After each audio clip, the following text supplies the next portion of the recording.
Hey, party time, Mom. Welcome to another episode of the Chad Prather Show. We're here in Studio 22, the mothership. Puppet Master Mark flying us into the nether regions, all things chaotic. Oh, we're in the black hole, Mark. We're in the black hole, man. You ever just look at the news and be like, I'm out? I'm going to move down to a beach in Mexico. I mean, if you get to a point in life where Mexico's looking like a better option than America. I'm there. They put the wall up. We're at Mexico, though. I want to make sure I get to pick exactly where. Yeah, man. Do you guys ever? You like I read a lot of books, right? So I'll read things, and then something will pique my interest. This is how I read because I read everything digital. It's on an iPad or on the phone, mostly on the phone. Actually, I read books. So I'll be sitting there and I'll be reading, and something will pique my interest, and I go over to the internet and I'll look up something, and I'm reading about whatever topic was in the book. Right now, I'm reading that on the side. And after about half an hour, I'll go back to the book. Okay, so sometimes I'll see places in the book, real geographical locations that I'm like, I don't know much about that city or area. And I'll get on the map and I'll blow it up on the satellite and I'll start studying the road patterns and how the city's laid out. Am I weird? I'm weird, huh? So I start looking up this stuff and then I'm like, okay. Like, do you know what Gotland is? I know what Gatling is. Gotland? Yeah, it's like, I got land? No. No. Gotland is, it's an island. It's Sweden. It's an island off of the coast of Sweden. Like, I had never heard of the island of Gotland. And, Scotland's cousin. Yeah, something. But it's in the Baltic Sea. Okay. So anyway, so just things like that. And so you mentioned like Mexico. I was recently doing like a satellite study of different places in Mexico. And there are some beautiful places in Mexico, some places that you and I would not go now that people used to go to all the time. Yeah. Right? Now you get your head cut off and they'd send it home to your mom. It's not going to happen, Mom. I'm not going to go to Mexico. They start with your fingers, though, right? You hope. Yeah. But anyway, so I'm like, you blow this stuff up. Like you ever, anyway, I won't go to Abbottabad. I mean, like you could visit the world right now through satellite imagery. Why do you study the roads and infrastructure? You know, I like to see the patterns of how things are laid out because in most places it tells me what their influences were. So for instance, Greece was laid out in concentric circles. Okay, they patterned themselves out. Rome was that way. Washington, D.C. is laid out that way. So Washington, D.C. is a series of circles that just get bigger and bigger and bigger.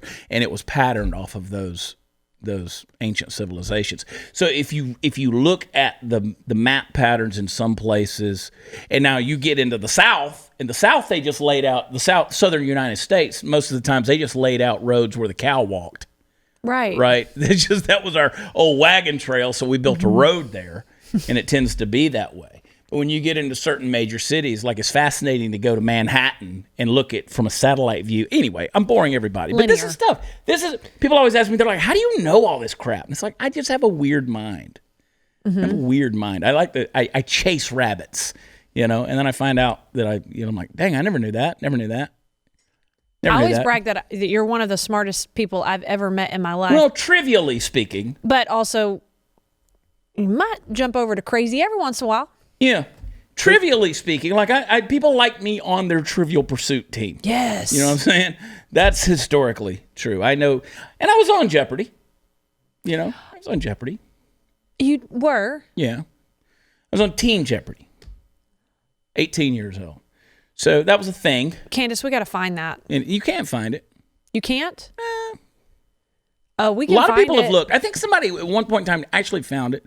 Anyway, let me tell you. Millions of people are looking right now. I am a huge fan after this past weekend. I was already a fan, but now I love Brickhouse Nutrition. I love Field of Greens. And let me tell you why. It's run by some seriously good people. Max sent me a handwritten letter on a deal he sent me. He hears me talking about loving the dawn to dusk, and I do love it. I take it every morning. He sent me 3 bottles. God bless you, Max. Thanks for that, man. I need to get on that. I've got all the flavors of Field of Greens. I love it, and it was perfect timing because I was literally about to get on there and order some because I never asked for like free samples or anything like that, and they sent it to me. They're just gracious people, and I believe in the product. I'm working real hard on getting rid of my COVID-19. I think I've lost about 4 or 5 pounds, but now I'm starting to get conscientiously aware, getting on the bike and stuff. Doing stuff because I've taken lazy to a whole new level. Brickhouse is great, though. America's starting to open up. Doesn't mean everything's okay. You still got to wash your hands. You got to social distance. And I'm telling you, take that Field of Greens, man. Brickhouse Nutrition every single day. Every single scoop, you got a serving of real USDA certified organic fruits and vegetables, which is going to boost your energy. It's going to support a healthy immune system. Plus, you know this, diet fruits and vegetables is going to reduce your risk of heart disease, hypertension, a whole host of health issues. Field of Greens, prebiotic, probiotic, great source of vitamins, fiber, and other nutrients. It's going to help you out. Put a scoop in a glass of water. It tastes great. Once you stir it up, drink it, you're done. I want you to save 15% off your first order with the offer code CHAD at brickhousechad.com. brickhousechad.com. Subscribe today. They're going to put you on a recurring order, and you're going to love it. It's simple, it's easy, it's convenient, and you'll save an extra 10% every month. Can't control the world, but you can't control what's going inside your body. That is the biggest and greatest and most important drug you're ever going to take is what goes in your mouth. So give your body a fighting chance. Try Field of Greens today. brickhousechad.com. brickhousechad.com. We'll be right back.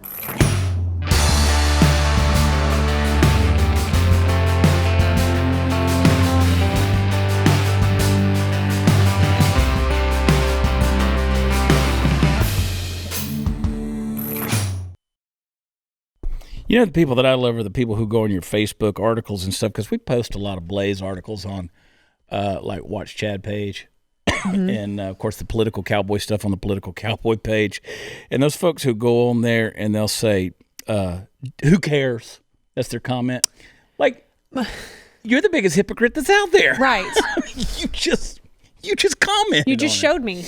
Oh, I love the comments that people send me on social media, man. It's a trip.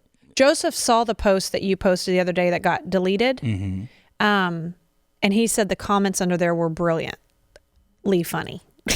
The ones that I tell people, or just what other people were saying? I guess he just was. He got caught up in the comments under that picture that you posted. Oh, they were funny. They were hilarious. They were funny.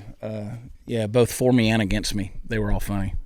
Again, you folks, you got to remember. For me, social media is one big sociological experiment. Has been for 13 years. That's why I do what I do today. That's why I am where I am today. Because for me, I wasn't trying to get anything out of it. I just saw it as I want to watch how people interact with each other. When you take the face-to-face filter away, like now it's almost like I go into the confessional booth and I'm anonymous and I can say anything without any fear of repercussion. Well, of course, nowadays it's gotten to the point where there is repercussion. But when it first started, you could say anything you want to say. You know, it used to be, it's like, oh, wow, man, I went to high school with that guy. I thought I'd lost contact with him forever. You know, we don't even think about stuff like that anymore. You know what I mean? Now we're at each other's. I found the guy from high school, but he voted for Clinton and he's pissed at me. Did you see that where somebody tagged me? They tagged me. That was funny. I was the wrong person, but they were mad. They had some kind of event. Our buddy Steve Mize in Georgia, he is the head of one of the diving dog organizations, right? Where they jump off the thing, and it's a competition, you know. They jump off the platform to see how far they can jump into the pool of water. And so this guy who apparently, I don't know if he was arguing over what he won or whatever. Yeah, big argument, but he tagged me instead of the other person with my same name. Yeah. And tagged me in it. Well, I tried to convince him I'm not the person he's doing. And finally, I just had to go. I played with him for like 2 hours, 3 hours. He was drunk and an idiot. And so I was he was mad though. But he was mad. He was furious, and he may have a right to be mad. I don't know. But and then he started the FUs and I'm like, dude, wrong person to be messing with. And so, anyway, we just went on forever. Now I have a bunch of new fans in the dog diving world because they got messages, friend requests, and they go, "Oh my God, this is so entertaining." Steve even pulled out the old Billy the Kid, I'll make you famous. Yeah, I did. I was like, "I'll make you famous." I'm not even going to say his name on here. It's too funny. You said Steve Mize. Well, he's a good guy. And he called me and apologized and I said, no apology. I was entertained for couple hours. And well, the nature of my social media pages is the notifications are so many that there's no way I can keep up with them. Right. So like if let's say you go on my Facebook, you see something and you comment on it, and I pull the notifications up, I hit the notifications button, and I see, oh, Natalie Stanier, well, let me see what she said. If I don't hit that immediately on my phone to your name, it will disappear within seconds, because and I'll never find it again, because there's so many notifications coming in from so many different things. There's no way. So it's like it's just constantly rapidly changing. So when people send me a message and say, "Hey, did you see that so and so said?" No, that's not me being arrogant. It's just the nature of the beast. I physically am unable to see it. So Steve Mize texted me and he goes, "Man, have you seen what Steve Powell?" And I'm like, I don't have no idea what you're talking about. This was like Saturday night, Friday night, something I don't like know I didn't know if anybody of my friends could see it or not, if they weren't mutual friends with him. But I went and looked it up. I went to Steve Mize's page to look, because I was genuinely, he said, "Man, this guy is blessing Steve Powell out." And I'm like, why in the hell would Steve Mize be what? And so then you were texting me at the same time. Yeah. So I have to go look for those things. I'm fascinated that people fall in love with you and fall in love with an idea of who they think that you are, and then expect you to fit in this mold of everything that you're going to say is Bible. Like everything that you're going to say, they're going to agree with it. And then when you say something funny or what they feel is off color, all immediately offended. And then you see now you've lost me. You've lost me. I was a big fan, but you've lost me. Like, why would you ever, like, I have friends that I don't agree with every day, but that's the fun of it. I don't understand why people. So there's two things there that I'll give a response to that are interesting things that I see happening, interesting trends. There is that people love that I am straightforward, black and white, say things that other people won't say until I say something you disagree with. They don't like. Then we liked you while you were pissing everybody else off. But now that you hit close to home, we're gone. We're out. And then the other side of that coin, you have the folks who, they have their preconceived notions about you. I got a friend of mine. He was a pastor of a church, and he would give away sacks of groceries at the end of every service. Like, it was a small church, but they had a grocery closet, whatever, and then people would get a sack of groceries and they could go home with it. And I told him, I said, you're going to get in trouble with that one day, because what you use to bring people in is what you got to use to keep them there. And if you ever lose your source for these groceries, everybody's just going to leave your church. That's the only reason they're there. So what brings somebody in is what you got to use to keep them in there. So I have some people, like I had somebody yesterday who I made a comment, and I said, it's one of the reasons I don't do as many truck videos anymore. One, because of time constraints, and it's hard. There's a lot of thought that goes into those things these days. And there's a shtick to it. Because I talk so fast and I do the whole thing. There's an element of energy that goes into that. So, but I say, because people have gotten so sensitive. In 13 years of doing this, people have gone from being sensitive to being wusses to just, they can't take anything. And everything is like, if you generalize something, like last week I said, fatherlessness is the problem. Oh, how dare you say that? I am a single mother who raised 2 good kids. Okay, but by and large, it might not apply to your individual situation, but statistically it's still true. So I tell people, I said, I don't even do the truck videos as much anymore because people just lose their freaking minds. I commented on that, and somebody said, what are the truck videos? I don't know what you're talking about. And I'm like, oh, that's interesting. That's a first. That's a new one. I love doing the truck videos. My truck got stolen. And I also took the little arm that holds my camera on the. Y'all don't understand the little small things that go into doing some of this stuff. That when it gets disrupted, it really does kind of mess things up. Because here's the thing: if I do one in my car, what are you doing in a car? You ain't a real cowboy. I mean, there's nowhere on anything, Wikipedia, my profiles, my biographies on any social media page that says I'm a working cowboy. I'm wearing a football hat. I don't play football. I mean, or is it a baseball hat? Whatever, but you're not either one. Yep, not either one. So there's nothing out there that says I'm a working cowboy. Have I done the work of a cowboy? For whatever that, have I done ranch work, farm work? Yeah, I've done all that stuff. I've done all of it. But I don't do it every day to make a living. You know what I'm saying? You ain't no real cowboy. Okay, no shit. I mean, I can do cowboy stuff, but I ain't out there doing it right now. Look at me. I'm fat. I do got a badass cowboy mustache, which is pissing people off too. Well, here's a PSA. Chad says off-color stuff here in the studio, off camera all day, and then Candace goes, Chad, and she still loves him. She hasn't unfriended you. Well, I don't know. Your mama still loves you. We still love you. Some of Candace and I, some of our interactions on text, I wonder. She's got to keep you in line. Yeah. She does. I said, let's just relax and talk on some episodes and just kind of have fun because people are getting hit with heavy stuff. And she said, okay, we'll do a deep dive on the Sasquatch that raped the guy who was hiking, the hunter. And I was like, that's last week's news. Oh, I'm in for that, though. Yeah. That's an actual headline. It's out there. It's an actual headline. No, but what was I going to say? The other phenomena is the people who say, Chad, don't stoop to their level and respond. Like if somebody says something to me and I go on social media and I just respond, people think that like I'm upset or something. No, I'm just talking to the person. Mm-hmm. I have as much right as you do to communicate with people via social media. If they say something and I can say something back, or I can rebut an argument, or I can say something smart ass, which I'm super good at. Y'all have no idea the level of restraint that I keep because for me it's entertaining. And I think I'm going to have to come to a place. One of the things that I think that has set me apart from, let's say, who works around here? Glenn Beck.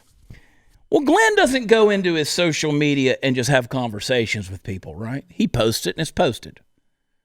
I mean, he's Glenn Beck, for crying out loud, I am no Stu Burgier, right? Right. Stu doesn't go in and start going back and forth with people. I am no Jeffy Fisher. Well. But you see what I'm saying? One of the things that I feel has always set me apart in that regard, if people want to call me a celebrity, and I'm not a celebrity, I'm not famous, my God, Luke Bryan's famous, I'm not famous, is I want to go in and still be a real person with you, right? So I guess what I'm going to have to do is just stop responding.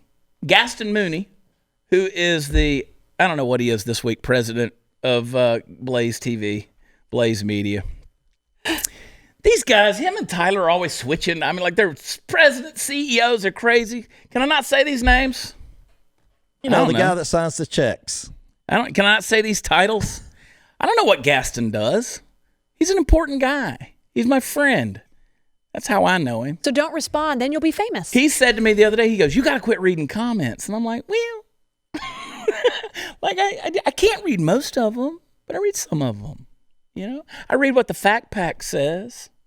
Sis and Gerald and Sandra and yeah, you start naming names. I know, and leave somebody out, and you got Tiffany and Kara, supermodel Kara, Tyler, and you got Tiffany, and there's multiple Tiffanys. So there's all these folks, and of course K Wade, K Dub, Kevin Wade. I pay attention to those folks. With the exception of 2 or 3 of them, I've never even met them, but they're my friends. I try to pay attention. I want to be real, man. Mm-hmm. But I guess I've gotten big time. You are famous. I am not famous. No way, shape, or form. You are famous. When I met you, I thought you were famous. Well, you were enamored with my good looks, and now you're upset about this mustache. I tried to ignore him when I met him. Yeah. You don't like the mustache. I know. I understand. I don't like the mustache.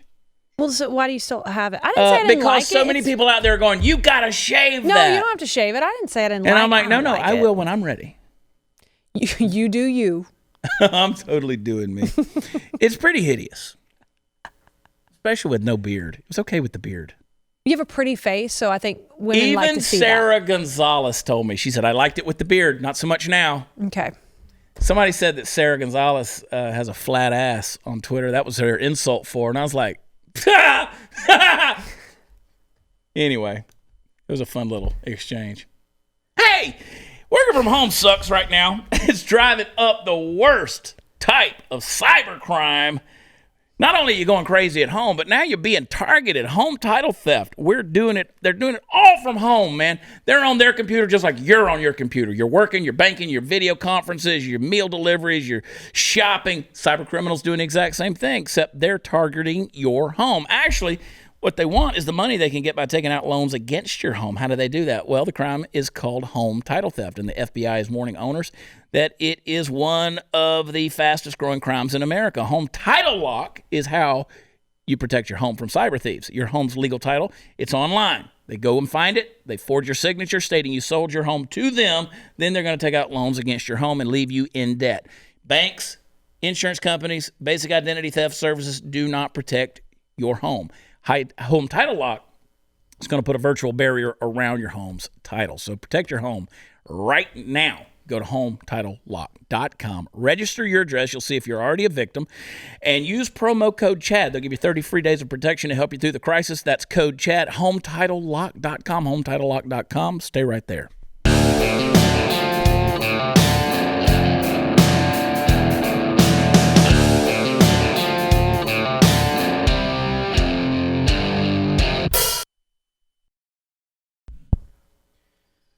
So, one of the things I want to get into just for a minute, because I know you got a topic you want to talk about. No, we're going to talk about it. Okay. Trust me, I really want to talk about your topic, and I want to hear, just because there's so many just inherent jokes because it's your topic. We'll talk about that in a minute. One of the things that's going on, I want to bring up some hypocrisies that are out there, some double standards that I want to point out to you folks that I find a little bit humorous. And so Trump has decided, Trump's a racist, and he says he was going to do his rally this weekend in Tulsa on June the 19th, which of course is Juneteenth, which is a well-known African-American day of remembrance and holiday.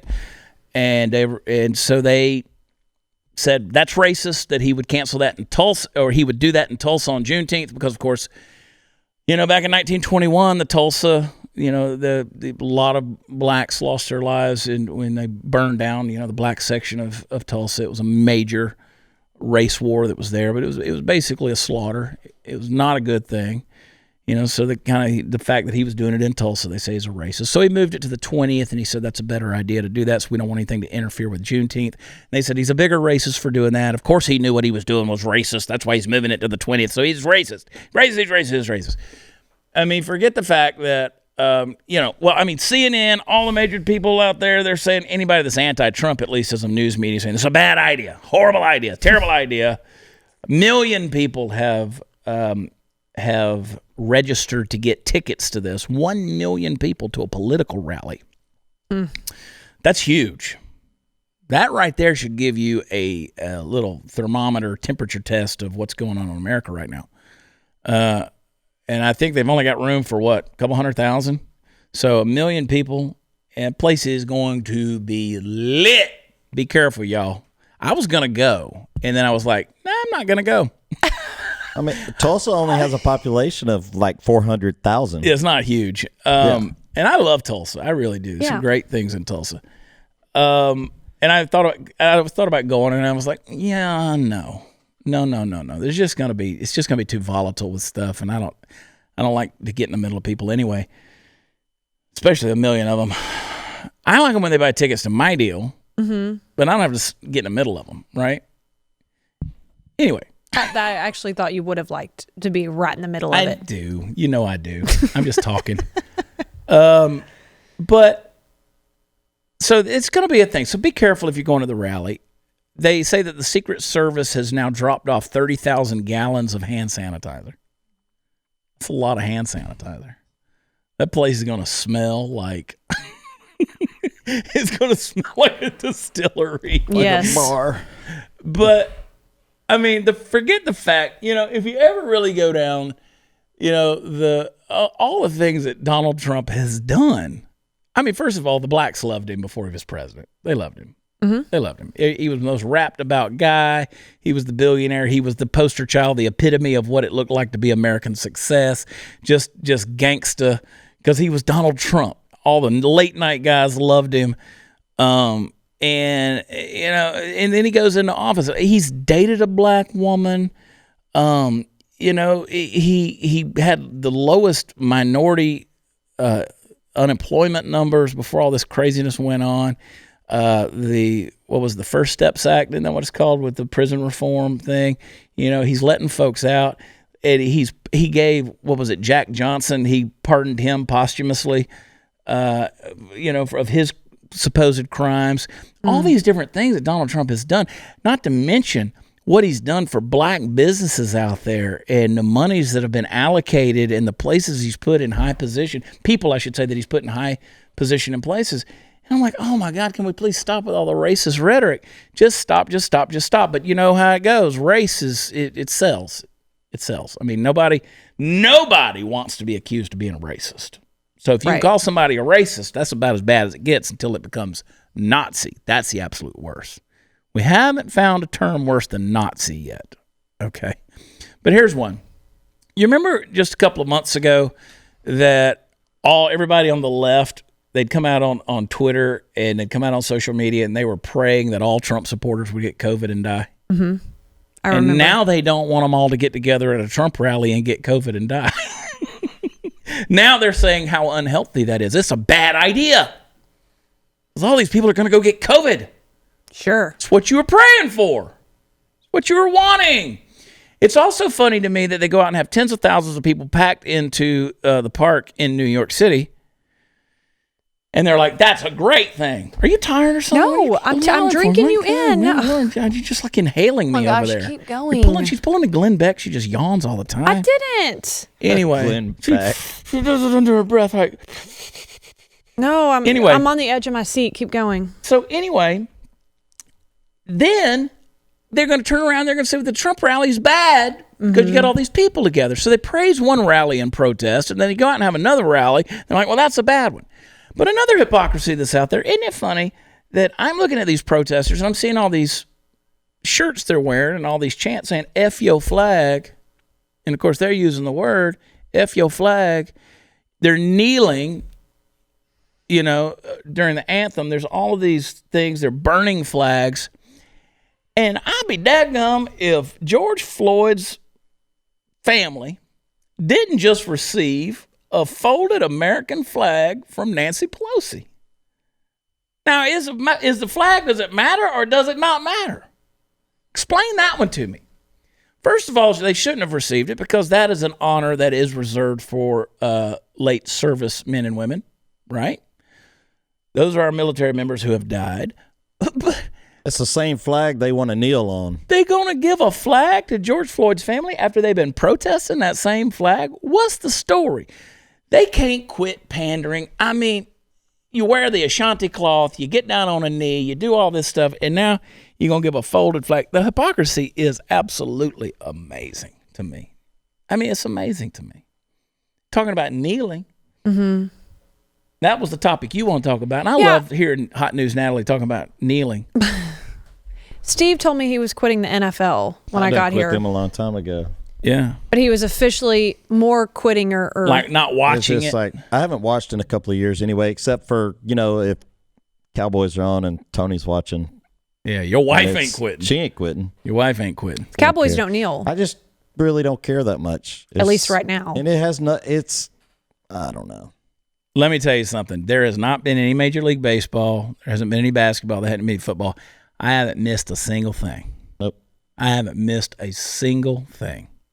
I'm okay with it because let me tell you, professional sports in my world ain't essential. I love watching a game, but you know what? I love the interaction with my people while the game's going on in the background more than anything. I go to the baseball game. If we sit in a suite, I don't spend my time watching the game. I hang out up there where the food is, drinking beer, talking with all my people. That's what I'd rather do anyway. I don't need to sit there and watch, you know. So I'm a little different. I know you are. realize- Wait before you get into that. All Wait right. before you get into that. We'll go back to the kneeling and you talk about your job. You don't go to your job and make everything political. Correct. At whatever job you work at, you're going to go make it political? Hang on a second. We're going to talk about Natalie kneeling some more in a minute. First, technology's improved everything you know about. Phones, cars, shopping. But our mattresses, they've been the same since the invention of sleep. But finally, the mattress has evolved, folks. Thanks to Purple. It's what I sleep on every single night of my life that I am at home. I love it. Secret to Purple is the Purple Grid. It's a patented comfort technology that instantly adapts to your body's natural shape and sleep style. Purple is for everybody. Everybody. No matter how you sleep. Purple is designed with over 2,800 open air channels and naturally temperature neutral gel. You'll never sleep too hot, never too cold. The Purple mattress is soft where you want it, firm where you need it, and comfortably cool all over. It's truly a mattress that does it all. You can count on resting easy night after night, year after year, because the ultra-durable Purple Grid won't sink or lose shape. Purple's so confident in what they do that every Purple mattress comes with a free shipping and return and a risk-free 100-night trial experience. The next evolution of sleep. You can have it right now if you go to purple.com/watchchad and use promo code CHAD. Promo code WATCHCHAD. I correct myself. WATCHCHAD. For a limited time, you're going to get $150 off any Purple mattress order of $1,500 or more. Purple.com/watchchad. Promo code WATCHCHAD. Go there today. Terms apply. We'll be right back.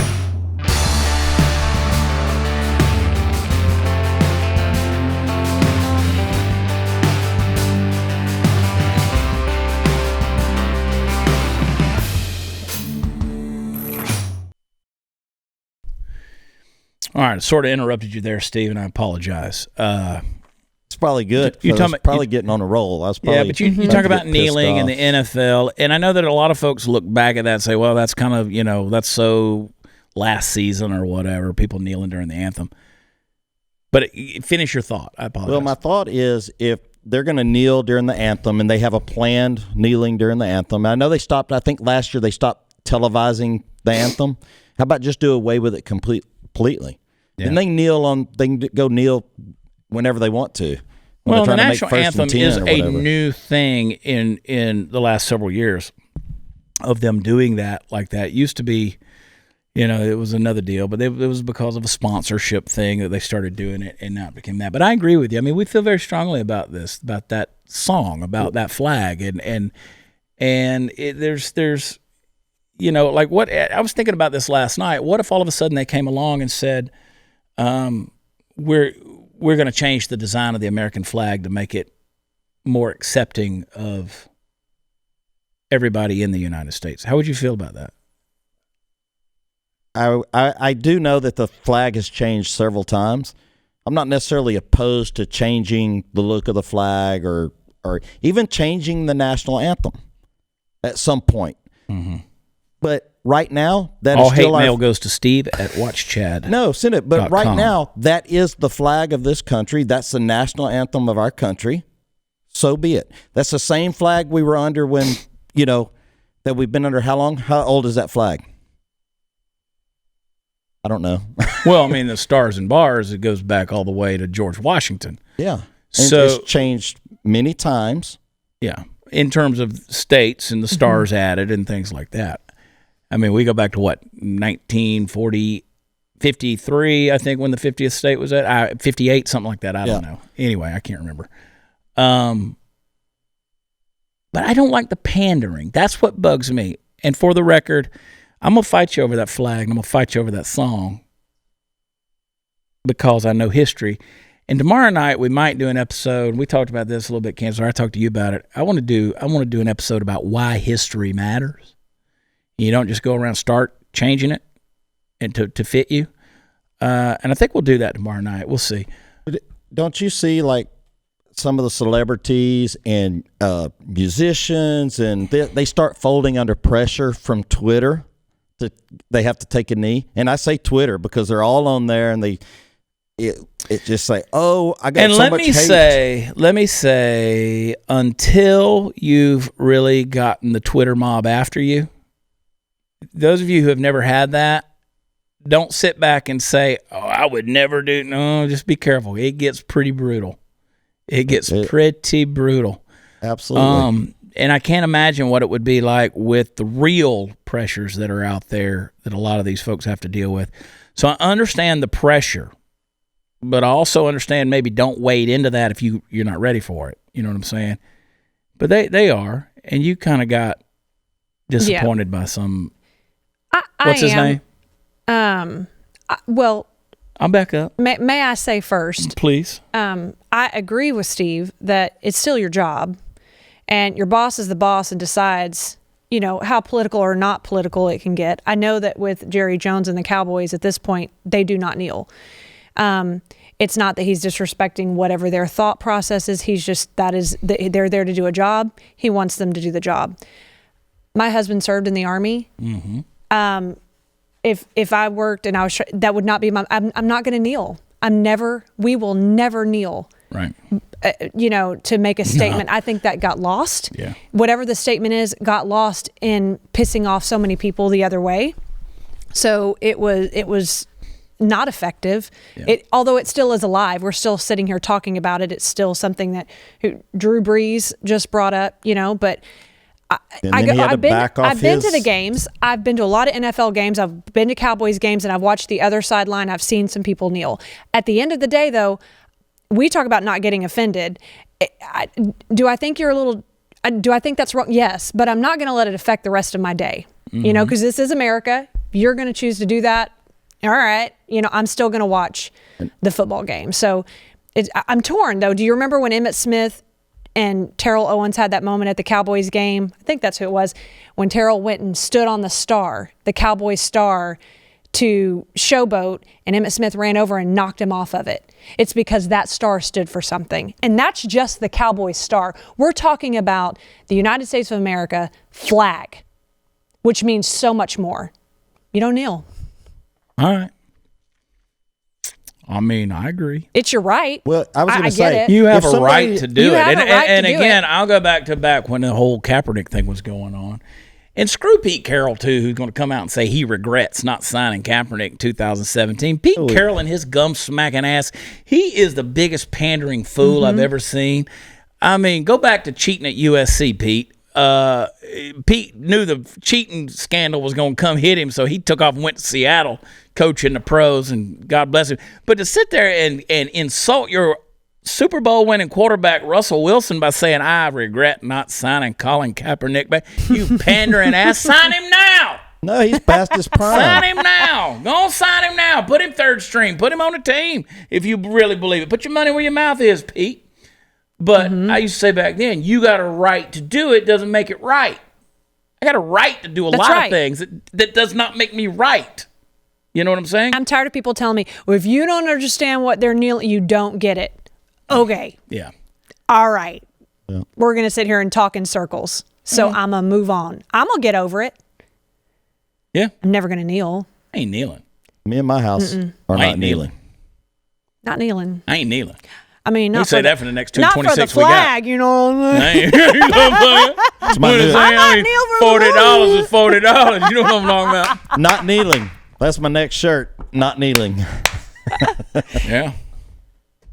I mean, it's just, symbolism is a powerful thing. The kneeling is a symbol that people truly believe in. Right. Right?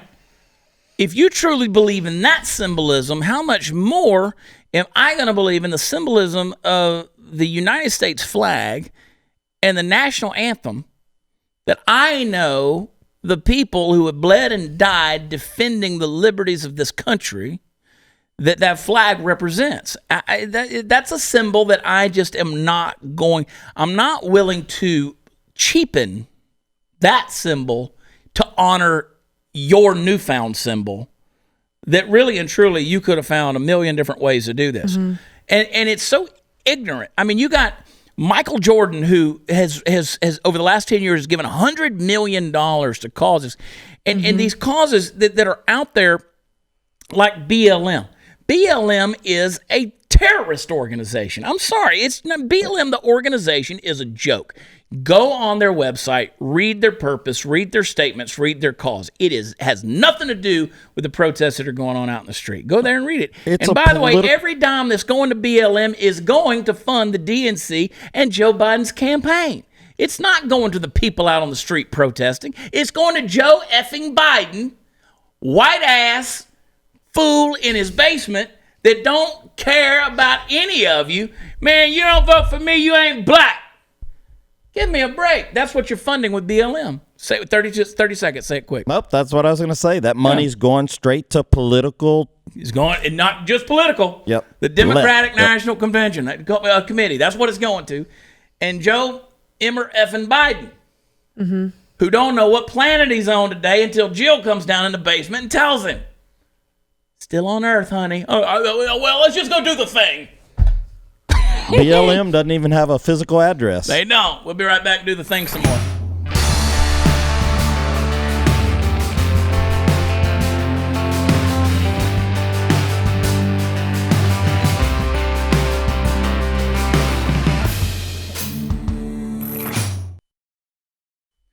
Believe it or not, at some point in time, we're going to get back on the road and go out and do live shows again, believe it or not. You can find us at watchchad.com. As I always say, that's where the fun stuff is.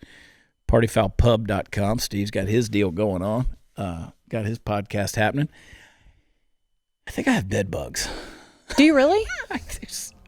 I know. I mean, just when you think 2020 can't get any worse. I know how to check for bed bugs. How do you check for bed bugs? They eat 3 times a day.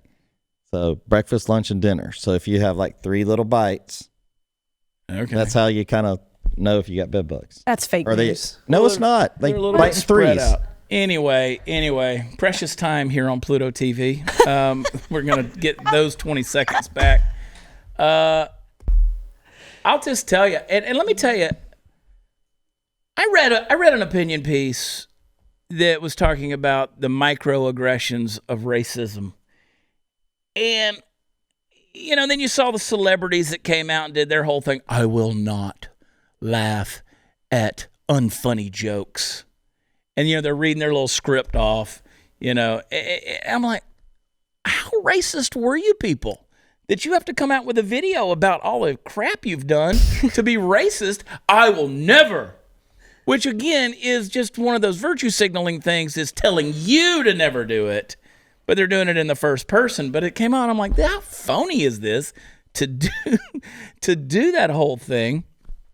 And I'm like, I don't need a celebrity's opinion to do any of this stuff. I don't need any of that.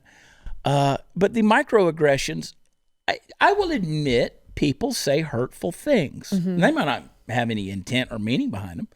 But in a marriage, we do that. We say things to your spouse, and it's like, so I just say, be sensitive to the folks around you. These are sensitive times, and people are more sensitive than ever. But not here on the Chad Prather Show. Nope. We love y'all. God bless. See you next time. Bye.